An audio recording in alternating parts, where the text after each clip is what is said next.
Sa Game 1 series ng Ginebra kontra San Miguel, pumomba ng 5 4-pointer si resident import Justin Brownlee.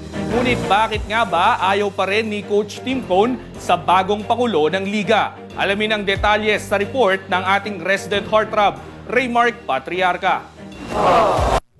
Kinulantang ni Justin Brownlee ang mga kabarangay at San Miguel Beer matapos itong pumutok sa 4-point line. 5 4-point shot lang naman ang pinakawalan ni Brownlee. 3 sa third quarter para matagumpay na kunin ang Game 1 sa semifinal series kontra SMB sa score na 122-105. Bukod sa pagpapaulan niya ng quadruple shots, nag-init din si Brownlee sa Rainbow Country na may 3 conversion sapat para tumapos siya ng may 33 points sa buong laro. Ayon kay Brownlee, buhat nang i-introduce ng liga ang 4-point shot ay naging kasama na ito ng routine sa kanilang ensayo. Ngunit ano nga ba ang tingin ni Ginebra at Gilas head coach Tim Cone sa 27-foot shot? Kung si Coach Tim Cone ang tatanungin, hindi porket pumabor sa kanila ang 4-point line sa naging unang laro kontra San Miguel ay ibig sabihin na pabor na siya rito.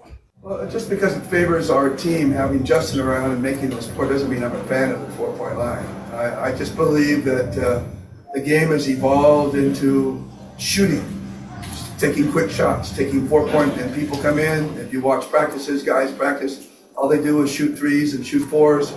And I think the game is a lot more than that. And I think we're kind of just evolving into that idea that we're just going to be a 3 or 4-point shooting game. And there's so much more to the game. There's cutting, there's screening, there's the defensive side, the ability to pass to RJ underneath to I think it was Joe or Steve, I'm not sure, but it was an incredible pass. Those things are a really big part of the game as well.